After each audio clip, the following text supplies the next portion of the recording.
Hey guys, this is Henry at Up at Night Studios. Welcome to my broadcast. I wanted to talk to you folks about some things that you may not be aware of. I am doing some things on live stream now, just in case you didn't know. Actually, you didn't know because this is my first real broadcast, and I'm streaming live on Facebook and on YouTube. And I'm talking about some things that people really need to know.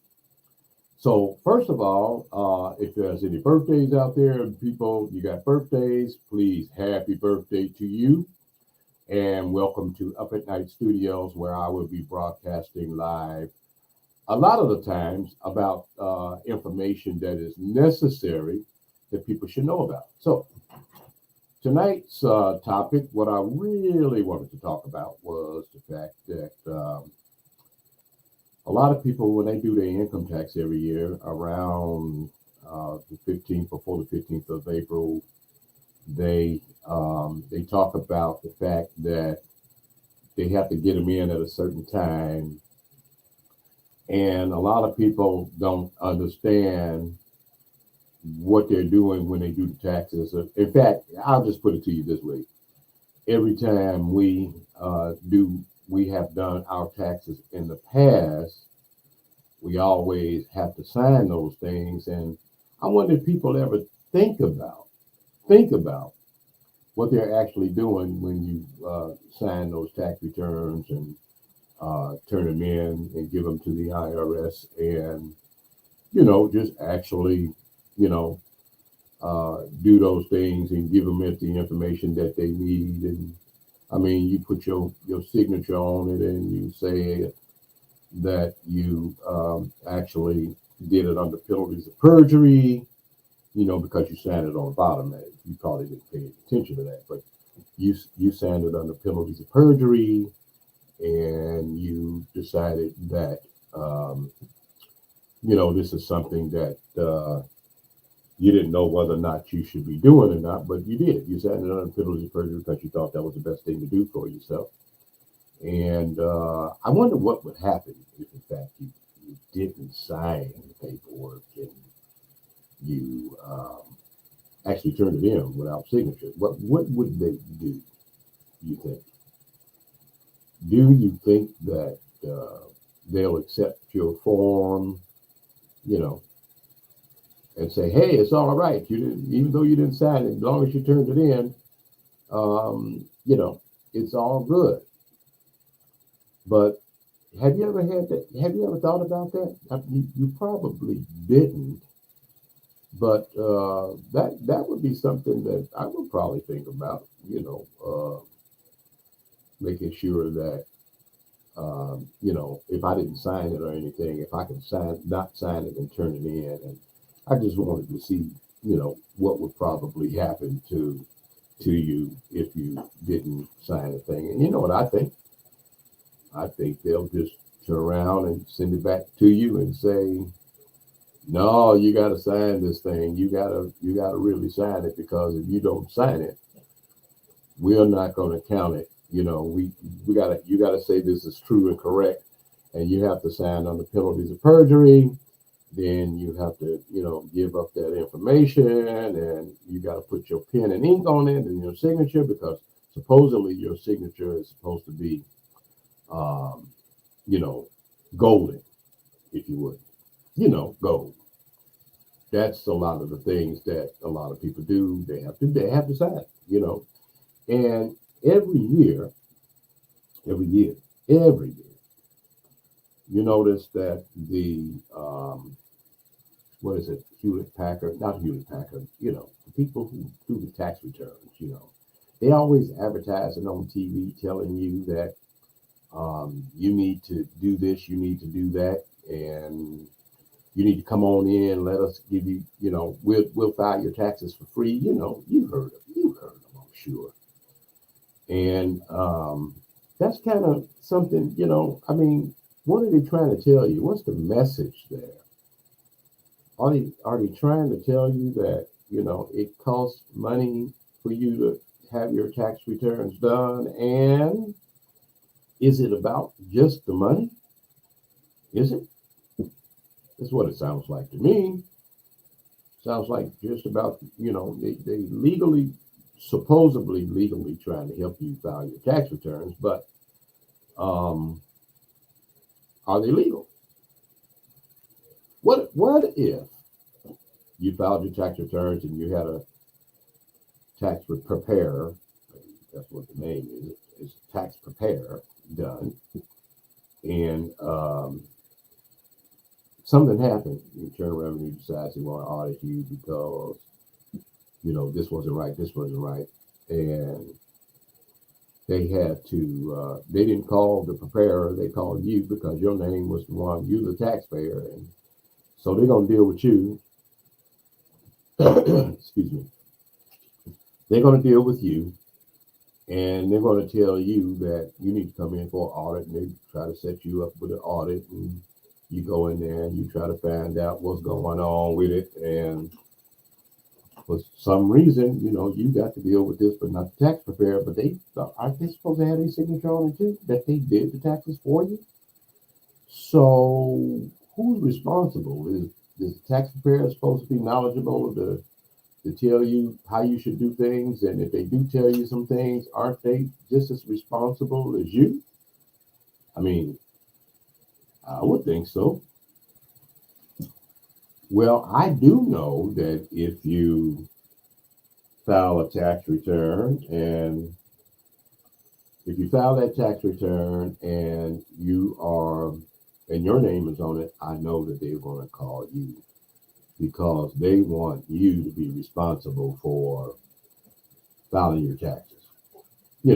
That's just how they're going to do it. So people don't realize that when they sign those 1040 forms, that they are responsible for those 1040 forms, and they have you sign on the penalties of perjury. Penalties of perjury. Do you understand what that means, penalties of perjury? Penalties of perjury means you waive your rights in your Fifth Amendment privileges, and you're saying that everything on that confession form, which is the 1040 form, is true and correct to the best of your knowledge. And they got a right to take you into court with that signature page of the 1040 saying you signed the dumb thing, so therefore we holding you liable for it. And if we find something wrong, we can penalize you, or we can send you to jail, or give you up to a maximum of 5 years of penalty and a fine. And then you stuck because your name was on it because you said it was right and true. Under the laws, you said under penalties of perjury that this statement, or I will not, I won't purge myself. I will be a witness to myself on myself, and everything that I say on this is true. So now they hold you accountable for that. Do you think that's right? Do you think that's something that you should be actually dealing with? Do you? I don't know. Maybe. I don't know. What you think? Do you think you should be looking at it at a different way? Maybe. I don't know. But I do know that filing a 1040 form is kind of rough. It is. It's kind of rough. Because it comes back to bite you all the time, and then you're worried about whether or not you did the right thing. Actually, you probably didn't even know that you did not really have to file a tax return, but they said that, you need to file a tax return because your mom and daddy did it, your sister and brothers did it, everybody did it, and you may as well do it too, right? But that's how it normally works. You all did it, I did it, we all responsible for it. And therefore, we need to make sure that whatever we do, we need to, look at this thing and say, hey, we have to take responsible for it because we did. That's true, because we said it. Now, I'm not an attorney. I'm not a CPA. I'm none of those things. But, but you have to understand something. They say that our signature is gold. It is gold. When you say that you're responsible for it, you know, by signing it, then you made that choice. You made that choice to be the one that's dealing with this thing that you need to be responsible for. That's on you, and that's the truth. That's how they get you. But if you didn't know it was voluntary, because everybody that I talked to, they thought that taxes were not voluntary. That taxes is, something that you got to do. You got to pay taxes. But let's talk about that. Do you really? Let me kind of tell you something where, and share something with you that I did. And this was like years ago. I want to say 1987, 88, somewhere, maybe 1987, maybe even 86. And when I was working a job at the time, and I met a guy that actually, he came to me and we became friends. I never will forget his name. His name is Ron. And right now, I don't know what's going on with Ron. I haven't talked to Ron in years. But he used to share with me about what was going on in his life when he was dealing with the Internal Revenue Service. And he was telling me that he don't never have to pay taxes again. And he would show me letters and everything that he was dealing with the Internal Revenue Service. And I remember one incident where he said to me, "Hey Henry, let me show you this. Man, the Internal Revenue said they want me to come to their meeting because they have a bunch of questions to ask me." And then I told them, he showed me the letter where he told them to meet him a certain place, and he'll be waiting on them at a certain place. And I was thinking that, man, that was crazy, to have this guy telling the Internal Revenue Service to come meet him someplace, come to his meeting instead of him going to their meeting. I thought that was kind of crazy. But I guess, you have to figure it out. But lo and behold, this guy, he did all of that, and he never really had any issues at all with it because they never would show up. He said he'd be waiting on them at the diner or somewhere in Tempe, Arizona, and he would never show up, and I'd be one that wants to deal with that. Well, one time I decided didn't, I just decided because,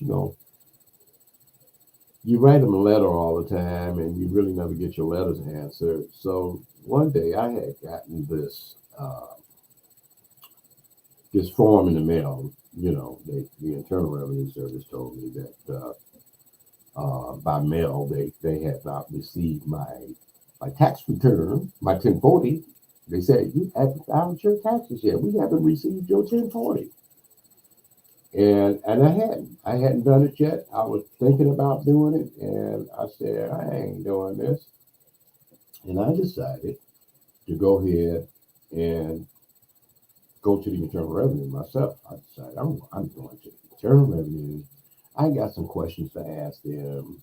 So I figured, why not ask them, because they're supposed to know all the answers, right? And that's what I did. Excuse me. And I decided to go and talk to them. And when I got to the Internal Revenue Service, at that time I was in Dallas Fort Worth. I had transferred with an airline, and at that time I was trying to deal with IRS on certain levels, and I was learning some stuff at that time, and I decided to go to the Internal Revenue. I mean, really, walk in the door. I walked in the door. I stood in line, and when it was my turn, I stepped up to the podium, and the lady said to me, "Can I help you?" I said, "I hope that you can."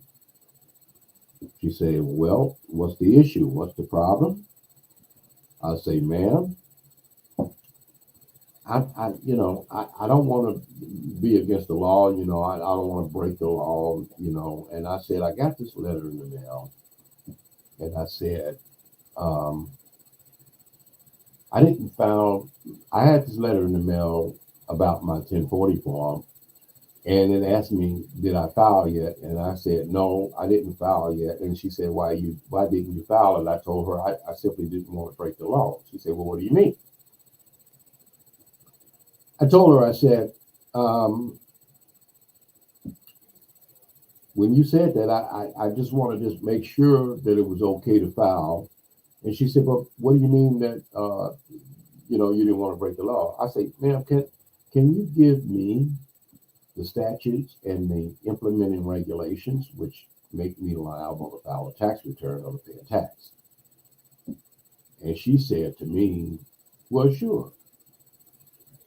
Let me go back in the back and get what you asked for, and I will be right back. I'm sure we got it in the back. I said, oh, okay. So I went and I sat right over there, and I told her I'll be waiting on her when she come back. So I sat down there, and I sat, and I sat, and I sat, and I sat, and I sat,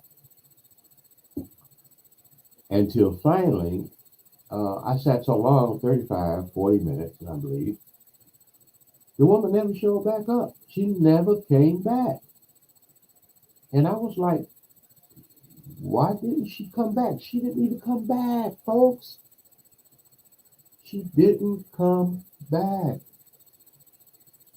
I was kind of upset with that. I was like, why do a person do that? You come to them for answers, you disappear, and they don't want to talk to you. So I decided that time, I was very disappointed when I left there empty handed, because I asked her for the statutes and implementing regulations. Now, what I mean by that is, if it's truly a law, you have a statute, and by law, you have to have an implementing regulation, which means you need both of those for it to become a law or to be a law. And it's obvious that there was no law given to me why by any means that I had to file a 1040 form or pay a tax. Because if I was wrong, I would want to know about it. That's why I went in there in the first place, to ask, can you show me that law? Now, a lot of you all would probably be afraid to do something like that. But, why should you be afraid when you're asking questions? Why should you be, worried? If you ask questions, you're supposed to get answers. And if they can't help you, then there must be something wrong with that picture, because they were supposed to be the most authoritarian person or people when it comes to taxes. And that did not happen. So, like I said, needless to say, I left there. I was very disappointed that the fact that I didn't have any answers when I got there. And I decided, well, if they can't answer, then why am I doing it? So, needless to say, that was one of those times that I had to confront the Internal Revenue Service myself, because I had questions that I needed answers. They said that they'll be able to help you when you ask questions. And I think I asked a question that they could not help me on, and that was, show me the law. When you file a 1040 form, folks, and you sign a under penalties of perjury, you're actually waive your rights, and you actually, when you do that, you give jurisdiction to the Internal Revenue Service or the United States over your person, the real you. And you're treated as a commodity because the reason why I said that is because you are taxing your own body or allowing that to happen freely. They say taxes was voluntary. Okay, if it's voluntary, that means I either do or don't have to do. And including, not filing a tax return, not paying a tax, and all of those other things. And actually, the Internal Revenue Service has actually put it in writing, so to speak. And when I say so to speak, I mean it's in there. And I actually saw it where you can do something about it, like they allow you to opt out, just like you voluntarily opt in. There is always a way to rescind the contract because they have to have that to legally allow you to do so. Nobody can trap you but yourself. So they had this thing called revocation of election. And the revocation of election, what that is, they call it a ROE.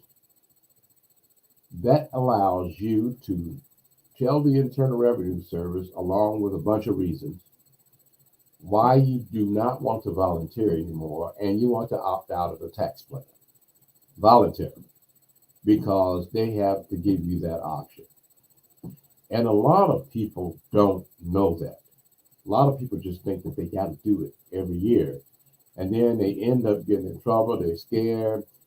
People even lost their lives dealing with Internal Revenue Service, being threatened by the IRS, and the IRS putting a lot of pressure on these people. And they treat you like what they call U.S. citizens. Now, that's another story. But did you know that according to the Internal Revenue Service, the United States is a geographical area in which the United States operates? What do you mean, Henry? Well, the IRS operates in a 10-mile radius, which is the jurisdiction of the U.S., and they extend that jurisdiction when you allow them, or when you're allowed to partake yourself to be in that jurisdiction. In other words, when you filed a 1040, you said, I want to be a U.S. citizen. So they treat you like a U.S. citizen. You still don't understand, do you? Okay, here it is. The territories of the United States is Guam, Puerto Rico, U.S. Virgin Islands, American Samoa, and the actual District of Columbia is the United States. It's a 10-mile radius. So the Internal Revenue Service operates under the jurisdiction of the United States. They operate out of Washington, D.C. That's why they got a big building down there that says the Internal Revenue Service in Washington, D.C. Okay? Of course, they have other offices around the country, but the main office is D.C., the district. So when they get you to file a tax return or to put you on John Hancock on it and sign it under penalty of perjury, you're saying to them, all this is true and correct. And if you find anything wrong with this tax return, you got a right to prosecute me. It's what you're saying in essence. Okay? So people don't realize that. Penalties of perjury, what is a penalty? They can penalize you and you perjured yourself. They could give you, if you lied on the form, they could give you up to 5 years in prison and a fine. 5 years in prison just for, there was a judge that went to prison for the same thing. And she was a judge. And she went to jail because she signed the dumb thing. So when you're saying something is true and correct, to the best of your knowledge, and you signing under They put it in black big thick letters. Penalties of perjury.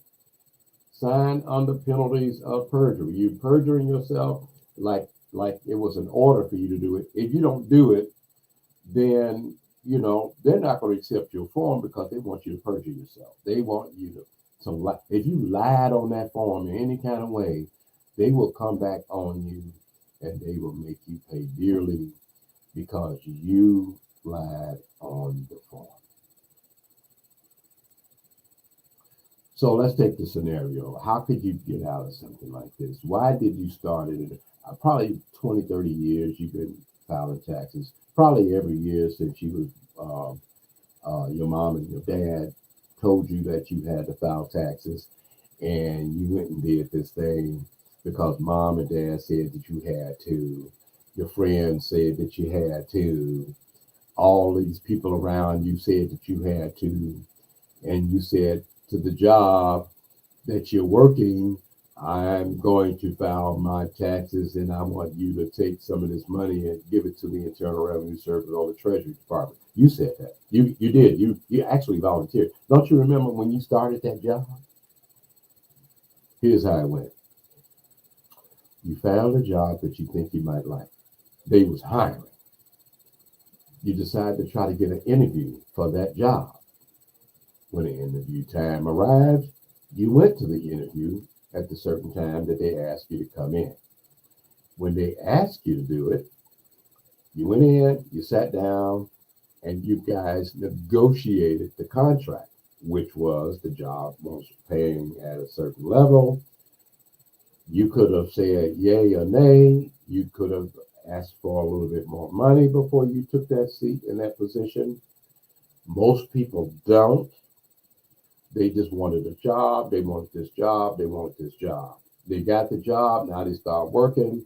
The man told them that the schedule was a certain time, and you had to get up out of your bed at a certain time. You had to wake up in the morning. You had to go to this job. You had to perform a function, whether it be 8 to 12 hours a day, to make your hourly pay, right? That was your responsibility to that person or that company that hired you. In the meantime, before you started working, they gave you certain pieces of paper, which was a W-4. They gave you information on if the benefits that the company would have, whether it be the insurance. You had to put, if they got a 401k, they gave you the paperwork for that. They gave you a slip that says that if you want direct deposit, you can fill this out here, and we will direct deposit your funds into your account. And when they gave you the W-4, you said, I got to fill this out. Maybe the state they had a W-4 for the state, and you filled all of that out, and you told them that you wanted to participate in the tax system. So I want to have so many, what is it, when you have people, sign on people. What is it? I forgot how it is. I want to have dependents. I want to have 2 dependents, 3 dependents, 4 dependents. And you figure the more you put on there, the less taxes you pay, but you still okay in them to take taxes out.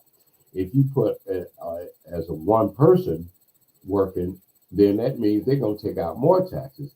And have you ever noticed at the end of the year, a lot of times, a lot of these people, they have all these taxes taken out during the year. And then at the end of the year, they come back and say, well, we didn't take enough taxes out. That's why you got to pay taxes now. What is enough? What is enough, folks? How do they determine what's enough?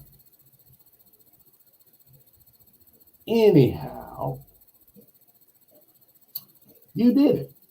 You signed all the forms. You gave it to them. You said, hey, take this money out. Man, they hit me hard in taxes, boy. They sure took I worked all those hours, and they took all this money out of my paycheck. But that's because you decided that this is what you want to pay. You want to volunteer to pay taxes. But did you know they had a little thing called exempt down there? That little thing called exempt. And believe me, nobody can determine whether or not you should pay taxes or not but you. right? But if you're going to pay by their rules, that means you're going to file taxes, you're going to sign the form, you're going to be under penalties of perjury when you sign it. And that's every year. People will sign those things and put those things out every year just to try to get some of their money back, which is, I don't understand the reasoning behind that. But if you didn't have to pay taxes in the first place, you wouldn't have to file a 1040, right? Because you kept all your money. And you took that money to help buy, pay for the extra car note perhaps, or do something else, help pay for the babysitter, or help child, child care, at the what is it, the baby, what, children need, children's school, daycares, you know what I'm talking about. That little extra money that you could have kept instead of giving it away would have helped pay for all those things. The illogical thing that I get, that I don't get, is I hear people all the time, and I'm sure you one of them. I did the same thing because I ain't know no better. I'm not going to just blame you. Is that every year I say, you know what, I got to file my tax returns because, shoot, if I file my tax returns, I can get this much money back, and then I can get me a new car, or I can get me some new furniture. You know what I'm talking about, right? Or, I could just get some of that money back because I gave them so much money this year. Maybe I can get some of that back. Well, folks, there's no guarantee that you're going to get any of it back. There's a lot of people go out there and act like they're going to get it all back because they paid all this money in. And society says, like the stores, the furniture stores, the car dealerships, all of them try to promote their business around tax time so you could bring them their check or bring them money from your tax returns and bring it to them so you can get a new something. It's all about the money. It's all about the Benjamins, baby. It's all about, crooks and hooks. It's all about the steal. You're slaving. You are paying a tax on your body just for coming to work because you allowed that tax to happen. Well, I don't want to hold you guys anymore, but let me say this to you. Think about what you're doing when you do it. For every signature that you put down, ask, why do you need my signature? And what's the consequences if I don't? This is Henry at Up at Night Studios. I'm glad you joined me. Please comment or send me comments about this podcast. Please hit the like and subscribe button for me. And then I'll catch you at my next podcast or live stream. Thank you again for being with Up at Night. Again, my name is Henry. Good night from Up at Night. Bye.